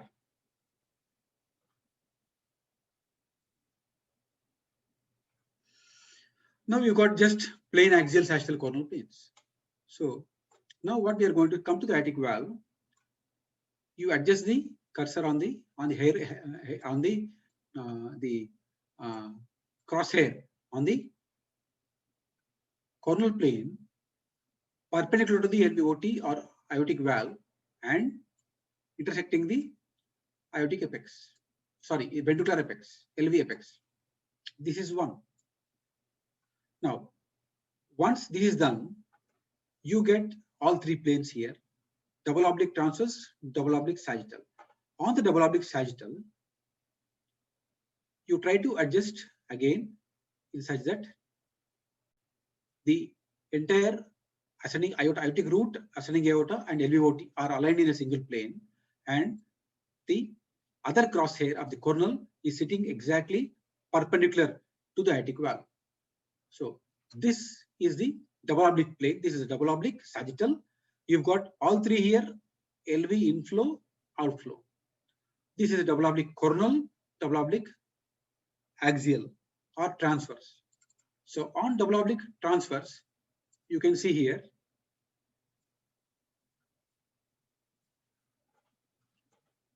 this is a bicuspid aortic valve. This has been sent to me by a cardiac surgeon for sizing the annulus, because on 2D echo the annulus size was mentioned as 17 millimeters, but here he wanted to make sure that what exactly is length of the annulus here, dimension of the annulus here. So we have mentioned here the maximum dimension is about 1.88, other is 1.7. So 1.6, 1.7 is the cutoff for TAVI, and above is, I think, 3.9, 3.4 or 3.2. But here 1.7 versus 1. Together 1.9, 1.7 is coming to somewhere around 1.8. So 1.7 to 1.8, we added 1 more millimeter there. So the surgeon wanted to know exactly the annulus measurement. This is what is exactly you have to do on a double oblique plane, and measure the annulus in the double oblique plane. And this is not for TAVI. This is meant for the typical bicuspid. Look at that bicuspid aortic valve. Look at the typical bicuspid aortic valve, thickened leaflets. So we are not dealing with bicuspid aortic valve today. So it's just to show the double oblique plane and how to get a double oblique plane. I think that puts your question. Yeah, annular ring, if you can just on that, since you're on that only, if you can just tell them the annular angle on that same 3D MPR. Just take 30 seconds to 1 minute on. Fluoroscopic angle is again a 3D one, and you cannot. I mean that is always better given on a software on a 3D plane than on this radiant software and 2D planes. So that angulation, yeah. So if you don't have that software, you would not be able to. We'll go for a toss. It'll be wrong actually, because the coplanar is a 3D plane, not a 2D plane. That's an issue.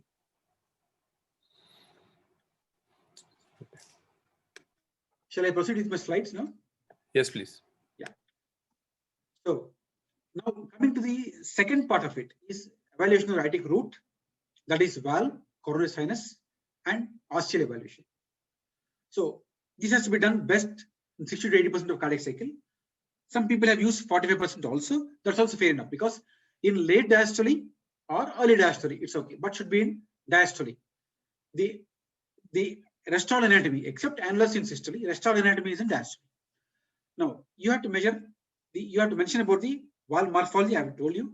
Measurement techniques include coronary height, the height of the coronary sinuses, mean diameter of sinus of Valsalva, heights of individual coronary sinuses, height of STJ, and diameter of cyanotubular junction. All these have to be mentioned in the report. Now, coronary ostial distance from aortic annulus should be measured in a perpendicular fashion from the established angular plane. So I'll show you the measurements. That is, I show you the measurements. Now, again, we have come to this slide. We will just go into the other slide. How to measure the coronary ostial. Now, this is from the journal. I can show you an example also, but I thought it is easier for it to show.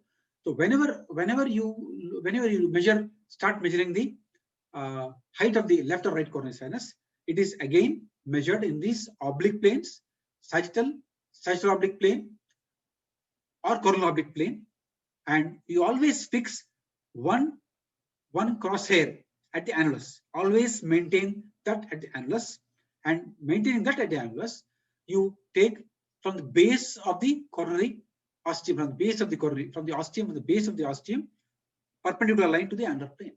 This should not be less than 10 or 12 millimeters. If it is less than 12 or 10 millimeters, it's going to be a catastrophe when you implant a valve, because the native leaflets are going to block the coronary ostia. So the measurement prescribed is to measure in the perpendicular plane to up to the base of the sinus, base of the coronary sinus. That is very important. Or the ostium, sorry, base of the ostium, that is very important. Now, cyanotubular junction height. Again, this measurement is done from the annular plane, that is the annular plane, to the topmost portion of the sinus or the ST junction. This is the height of the cyanotubular junction, and that is exactly where the valve is going to sit. Prosthetic valve is going to sit from the annular plane to now. The coronaries are measured up to the base of the ostium, whereas height of STJ is measured up to ST junction, from the annular plane to the ST junction. Now, sinus of Valsalva diameter.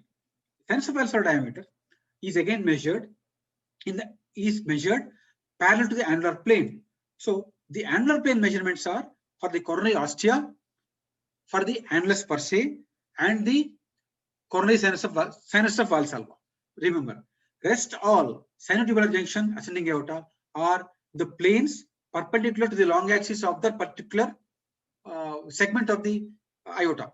But the sinus of Valsalva are to be measured parallel to the aortic annular plane, and you get a transverse double oblique plane, double oblique transverse plane, get a symmetrical cusps like this.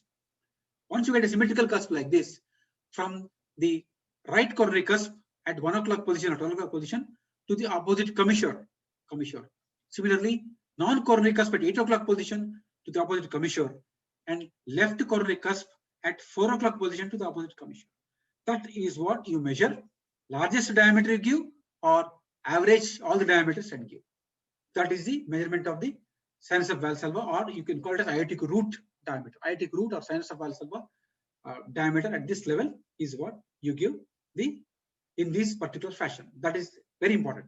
When you come to cyanotubular junction, on double oblique planes, sagittal and coronal have two planes, get the exact transverse oblique plane in the true perpendicular to the long axis of the ascending aorta, or STJ, long axis of STJ here, and get a transverse plane and give the maximum diameter of the STJ on a transverse plane, STJ on a transverse plane, not this, on a transverse plane.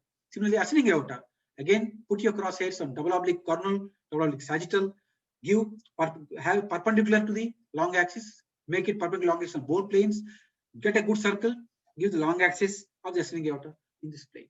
This is recommended for TAVI measurement, and I'm sure for all measurements it makes equally as good as for 10 TAVI measurement. So this is recommended by SCCT to do measurements like this. And this I've already shown you the slide how to get the double oblique plane, and this is given by Medtronic company in one of the cases where we have done. They also have measured like this. Man versus machine is exactly. I mean, nothing man versus machine. Everything is recommended. What are recommendations given by SCCT? We are following it, and that gives the best results for the cardiologist. That's what we have to do. Valve, identify bicuspid, tricuspid, or undefinable. Don't be ashamed in telling the cardiologist that I don't know whether it's tricuspid or bicuspid. Don't bluff. That's very, very, very important, because the entire thing, if the cardiologist just overlooks the cuspidity, it's going to be a disaster. So if it's bicuspid, bicuspid, tricuspid, tricuspid, undefinable because of extensive calcification and all sclerosis and non-distensibility of the aortic leaflets, I cannot comment about the cuspidity. Fair enough. Valve calcifications, amount and location, then quantification of leaflet calcification, you can measure and give. Now, aortic root, I've already shown you. I will not go into aortic root measurement here. I'm not going to aortic measurement here for want of time. And measure, grade the calcification of the valve as absent, mild, moderate, severe. Mild, small focal spots not involving commissures. Moderate, large confident calcifications affecting two cusps or small focal spots at all commissures and attachment sites. And severe, large confident calcifications affecting all cusps. So this you have to mention absent, mild, moderate, severe. That is very important. Showing some examples of mild valve calcification. That is a true symmetric position of all the cusps. This is a sagittal double oblique, just showing calcification of the left cusp only there. Now, severe aortic valve calcification, like I have shown the same thing on the in the software movie there. Now, here the calcium is also extending into the LVOT, annulus and subannular plane. Annulus subannular plane. Moderate calcifications involving two leaflets here. Now, this is a quadricuspid aortic valve. Right, left cusp, non-coronary, non-coronary. Quadricuspid aortic valve. Rare complication. I don't know what Anup does for this case, but this is one of the rare anomalies, quadricuspid aortic valve. Now, rarely the aortic valve calcification can extend into the interventricular septum. This one going into interventricular septum like that, and this is a cause for a lot of dysarrhythmias, heart block. Now, coronary ostial height, again important, very important. Coronary ostial height. Why it is important is coronary occlusion post TAVI is 0.66%, as given in the literature, is associated with a poor clinical outcome, and 30-day mortality is up to 40%. Now, 3 points for risk of valve-in-valve procedure, 3% risk, and low coronary ostial height of less than 12 millimeters from the annulus, and sinus of valsalva mean diameter less than 30 millimeters carry an increased risk for coronary occlusion. Already, Anup has told us about a small sinus of valsalva. The native leaflets or the leaflets of the prosthetic valve expand and block the coronary ostia. Now, these of UQ measurement I have told you. You give the measurement perpendicular from the coronary ostia to the base of the ostium.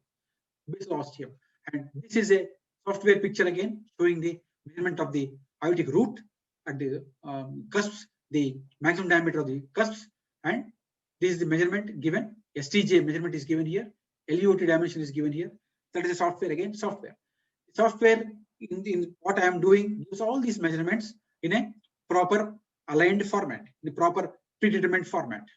Now, again, you have to grade this quality of study, good, fair, or poor. You have to grade this study. Good, sharp depiction of annular contour with sufficient contrast attenuation in the absence of artifacts. Less low contrast attenuation, increased image noise is fair, but diagnostic. Poor diagnostic quality, no contrast, literally very low contrast, excessive image noise, motion artifacts, double contours, and pronounced step and stare artifact. And this study, poor quality, avoid the study. We'll finish off and then we'll go to the access route evaluation, then come to Anup for his comment. Now, access route evaluation. Now, access route evaluation, important for radiologists is don't do MIPing, don't do MPRs. All are centerline placements and CPRs. Very, very important. It must be centerline placement and CPRs. It must be sub-millimeter, number one. Number two, all measurements are performed perpendicular to the long axis. Very important. Calcification, comment about mild, moderate, severe. Now, tortuosity, you comment about tortuosity in two planes like what Anup has said. Now, a tortuous and heavily calcified vessel is much more dangerous than a tortuous non-calcified vessel. Now, always mention about any calcified plaque more than 270 degrees circumference in iliofemoral arteries. This is very, very, very important because that is where the sheath is going to sit and it will cause major catastrophe. So always mention about more than 270 degrees calcium in the femoral artery. Now, axis root, we'll just see a video just for a couple of minutes. Axis root is important because this is how you have to measure the axis root. Now I have taken an axial section here. Then I am tracing down from aorta, adjusting the window to look at calcium. That is the bifurcation. Will come down up to the femoral arteries. Come down up to the femoral arteries. Then once you come up to the femoral arteries, what you do is you take the advanced vascular analysis or a single or a 2-point view, and then take the advanced vascular analysis and draw the center line. This is a center line identification. Draw the center line. Automatically you have got a center line and measure and give these measurements. Look at the calcium. This is imperative. Either looking at subclavian artery, communicated artery, or femoral artery, or iliac artery. This you have to do. Don't give MIPS. Very, very important. This is very important for you to do the. Now, on a software, you get measurements like this. You get measurements like this on the software what I'm using. You can measurements are all given at this level. See, look at this level, multiple levels.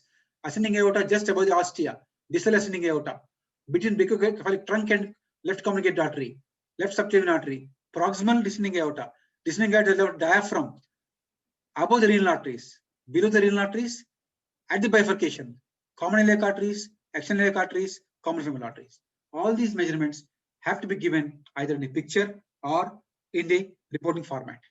Then, these are the same thing. What I have told you is exactly mentioned in the guidelines by SCCT, that how to measure, what to give. All these things have been given, and more importantly, distance from inferior margin of the femoral head to femoral bifurcation. Inferior margin of the femoral head to femoral bifurcation. That is where the puncture site occurs. Puncture site takes place, and that is what that also has to be mentioned. Now, this is what I told you. I have shown you already everything in the picture. One example of right external iliac artery occluded, and she was referred to us for TAVI protocol. Axis is gone here. Only left is available. I don't know whether cardiologists will do this case. If everything else is good, probably they may try. But this is what about the evaluation. Extent of calcification. That is CPR, extent of calcifications. Mention about extent of calcification. And then comes to evaluation of the coronaries, non-coronary findings, any malignancy, complete survey of thorax and abdomen. And one example I'll show you: 70-year-old male, pre-TAVI CTA, severe middle stenosis, severe left renal artery stenosis, femoral aneurysm of the abdominal aorta and tortuous iliac arteries. Look at this: middle stenosis, severe stenosis, aneurysm of the aorta, tortuous iliac arteries, and this is what we have been asked to evaluate this particular case. Just I don't think they have done a procedure for this behavior. Now, the last set of slides, last set of actually a case presentation is about this particular study, where we have done. I'll show you first the, okay, this is coming to CT scan, okay, this is coming to the cath angio, or probably we'll just go to first the CT and then come back to the cath angio. This lady had a very tortuous aorta and very symptomatic aortic valve stenosis, severe aortic valve disease, symptomatic aortic valve disease, and we have done the pre-TAVI CTA protocol, and look at the aorta, which is so tortuous and ectatic. Patient had also kyphoscoliosis. So this was done, and the cardiologist was really enterprising, and they have implanted a valve. That was really an excellent procedure what they have done. Just to show you how a valve looks and implantation looks. This is the pigtail catheter positioning. This is the valve calcification. You can see that valve calcification, and that is the pigtail catheter injecting, trying to locate the annulus angular level. And this is a injection, pigtail injection, looking at the angle, and this angle was predetermined. This angle was predetermined by the software, not by CT. We have not done it. This has been done by Medtronic software. I have not done it. Then they are now implanting the valve there, and valve, self-expandable valve is partially being implanted. You can see there, and this is a fully expanded self-expandable valve there, completely implanted, very well implanted valve there. This is a pacing wire. I believe they use a pacing wire for almost all the TAVI procedures, and this is just to get the puncture site. They have done initial injection from the contralateral side to get the puncture, accurate puncture, because 14F sheath the SFA cannot take. It has to be high puncture, what interventional radiologists call as high puncture, almost over the head of the femur in the common femoral artery, so that the sheath goes in. Otherwise, the SFA will not support the sheath. So this is what is one live case what I have tried to show you. Complications. Now I think we are almost closing. Complications. A couple of points by Anup, and then we'll probably start winding up. Anup's call, please. Yeah. So Anup, after the annular measurements, you give your inputs on two particular points. Other than annular measurements, what other measurements you would like to highlight on that, number one? And other than the vascular tree, what are the other things as a cardiologist you would like to know from us? So, you know, I keep telling my radiology colleagues that the most important role of radiologist in the current time, and I'm not talking about 5 years down the road, in the current time, in the CT TAVR protocol, because this is where buck stops at you. As a radiologist, you get a CT TAVR protocol. We are all so much caught up with annulus, with vasculation measurement and all this. But we do need to look at extracardiac, extravascular space. Please look at every single scan that has been obtained to look for incidental findings, to look for malignancy, to look for space occupying lesions, to look for any other abnormalities, infection, whatnot. Because as a cardiologist, we are looking at these images from the vascular aspect. These images are being processed currently by the company which looks at the annular measurement and everything else, but none of us look at things outside the heart and outside the vessel. Only you and only you are doing it. So there has been enough cases, particularly early on, where TAVR has been done in patients with metastatic cancers, which were incidentally documented after the procedure. So my humble request to all the radiologists is that while we do want to measure the TAVR related measurements and everything, please look at extravascular space with the same kind of gist that you look at in your usual CT scan. If you don't report, it goes completely unmissed, and that's a disaster. That is as important as anything else, if I may say. Yes, here it is for the radiologist at my setup is that the non-vascular component is first reported, and then we shift our attention to the vascular tree, because as Anup has said, that is so many primary importance, and that whole onus is onto us. So we do the non-vascular reporting first. We take about a couple of minutes on that. Look for all those contraindications if they are there in the outside the vascular tree, and then we start reporting the TAVR protocol. Any other points, Anup, you want to highlight on the measurements, what he has done? One question came to me that normally when we measure the sinus, it is cusp to commissure. Any role of cusp to cusp measurement? We typically don't do cusp to cusp measurement. There are thoughts behind in bicuspid and unicuspid morphologies, whether they can add value, but so far I don't think there is any consensus. There is good data on intercommissural distance though. So typically you are doing cusp to commissure, but when you have a bicuspid valve, then you do an intercommissural distance as well, because that gives us an idea of the overall alignment of the annulus and helps us better size the valve. So intercommissural distance is standardized. Cusp to cusp distance is still not standardized in terms of its clinical utility. Great. Another thing of importance is, as we were discussing during a trial run, was the role of VRT images. I think Dr. Nori had shown beautiful images. The VRT images will not only show the angulation of the tortuosity of the vessels in the coronal, but also in the sagittal plane. So for all radiologists, a good single film VRT images is very vital to give them that bird's eye view as to how difficult or how easy would it be for them to go inside. Anup, your comment on that. So, I will speak for that. I know we are running short of time. In the next maybe 3-4 minutes, let me show you what VRT does to us. And this is very crucial, both for you to report as well as for the cardiologist to see. This is very important.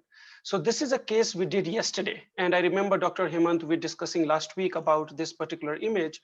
And I promised I'll show you a follow-up of what happened. So, on the report, we got this case as patient has got tortuous iliofemoral artery and extremely tortuous, whatever you call it. So it's tortuous. We know from the report it is tortuous. But it is the VRT image that you actually look at it, which tells you what is the degree of tortuosity, and in your highway, so-called, where your TAVR valve is going to run, where it takes a left turn, where it takes a right turn. So here you can see these vessels, there is not a single straight component. Pretty much every single thing is tortuous, going all the way from iliofemoral area to the infrarenal aorta, infradiaphragmatic aorta. You see how at the diaphragmatic aorta, it takes such a sharp bend. There are two 90-degree angulations as it traverses to the diaphragm, enters into the thoracic cavity. And then there's a straight portion over there, and it takes a sharp curve around here. So these kind of aorta, you can appreciate the course only and only by getting virtual 3D reconstruction. There is no other way you can appreciate, because if you are a proceduralist, if you're going to do a procedure, you need to know. And I'll tell you why it helps. So if I don't see this image, I'll show you what happens in the angiogram. By the way, I'll just show you this case so that it gives you the complete picture. This is the horizontality that I was talking about. This is the valve angle. This is the annular plane and the horizontal axis. And you see this angle is 73 degrees. So this aortic valve is very horizontal. Anything more than 60 degrees, we consider it very horizontal. And this is quite horizontal. Bicuspid valve, you can see there is the third cusp is missing. There is a joint raphe here, and severe calcification. And the same calcification you see here. What is also important for us to report, that it's a leaflet calcification. It is not an annular calcification. The annulus is free of calcium, and there is no calcium extension into the LVOT. This patient, we did a CT Quandary reporting along with TAVR, which we do routinely. You can see at the middle, at somewhere in the prox to mid LAD, somewhere more towards the mid LAD, there is a complex atherosclerotic plaque with moderate narrowing. So this is the overall CT assessment that you get from the vascular standpoint, extravascular we talked about. And I'll show you the VR image. I'll show you how it works in our setup. So this is the procedure yesterday. Do a guided puncture, take a shot. We make sure we are in the common femoral. Here you can see we are in the common femoral. And watch the second image as I play. Just watch it. See what happens. See, we are pushing a wire through the needle. This wire just takes random turns. In a routine case, we would not push this wire. If it takes that kind of turn, we would stop.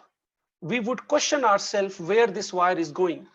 But in this particular case, I have the VR image in front of me.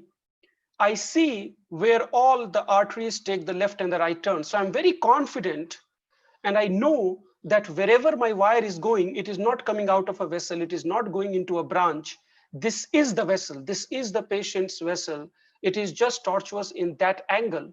I know all the left turns. You can actually see how it enters into the thoracic aorta. And we have seen all that angles. It just gives us that level of confidence, which otherwise you can't get if you have not seen the VR image. This is the Quandary angiogram, which is done pre-procedure. You can see the coronary artery disease angiographically is very mild. So we decided not to intervene. This is another image. You can see this is a Lunderquist. It's a very stiff wire. And once you put a stiff wire, everything becomes straight. And now you take a large sheath. This is a 14 French Python sheath. It just tracks through that wire. This sheath is not supposed to dance like the first wire, which was dancing. Why? Because now you have a very stiff wire, which guides the sheath to take a very straight path. After this, rest of the procedure is pretty standard. This image you saw, it's an annular shot. You enter into the valve. I don't know if you're able to appreciate. You see, this is the valve opening at my cursor. There is a tiny, tiny valve opening, and you just have to be lucky for your wire to enter. You can see the operator is trying its best, and it's not able to, and finally, it finds that hole through which the wire goes. Between the two images, it is 1 hour apart. You can imagine it took us 1 hour to find this place where the wire would go. This is a balloon valvuloplasty. The size of the balloon we have chosen is the minimum annular diameter that a radiologist has given us. So this is where your measurements are helpful. We take the minimal angle. You can see the calcium is being displaced by the balloon. The other important thing is this is a raw valve which is going to traverse through the ascending aorta and through the arch. So we need to be very clear that the arch is free of any atheroma or any disease. Otherwise, this valve is going to scrape the ascending aorta and the arch, which will cause disaster. It can cause stroke, it can cause vascular injury. So you can see this motion. As a cardiologist in the VRT image, as well as in the multiplane, we need to make sure we know what path aorta is taking and whether aorta has disease. And the same thing for the radiologist. When we are reporting, we report in such a way so that we get a picture of whether there is a high chance of this valve scraping the aorta and causing problem. The deployment and everything is pretty standard. You put a valve, position it where you want to, inflate the balloon, deploy it, take a push shot. You can see there is a little bit of leak around this valve. That is the calcium which is leaking. We accept this leak. And at the end, we do a groin angiogram to make sure that the arteriotomy that we have created, there is no leak, there is no bleeding. And here you can see this is the arteriotomy site here. And we make sure that there is no stenosis, there is no bleed, there is nothing. This is a case which went quite well. And it highlights the very important aspect that unless you know your vasculature and anatomy properly, you have visualized with your own eyes, it is very difficult. A lot of it is guesswork. It becomes a guesswork in the cath lab. But if you look at your MIP images, MPR images, VRT images, you take a lot of that guesswork away. And both radiologists and cardiologists need to work in synchrony to make this happen. Well explained, I think well demonstrated also, Anup. Thank you for that. I think it's almost 2 hours of intense and very helpful discussion. Dr. Nori, Dr. Anup, it was an excellent presentation, excellent efforts taken to explain to the radiologist as to where is it that we can go wrong and what it is that we need to put on a report, which will be appreciated by the cardiologist.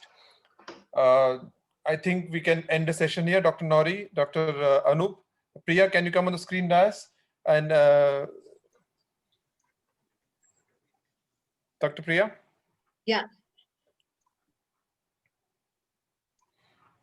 So she's already making the audience ready for the next one. Great. Thank you all for this wonderful presentation. Yes, Priya, on to you.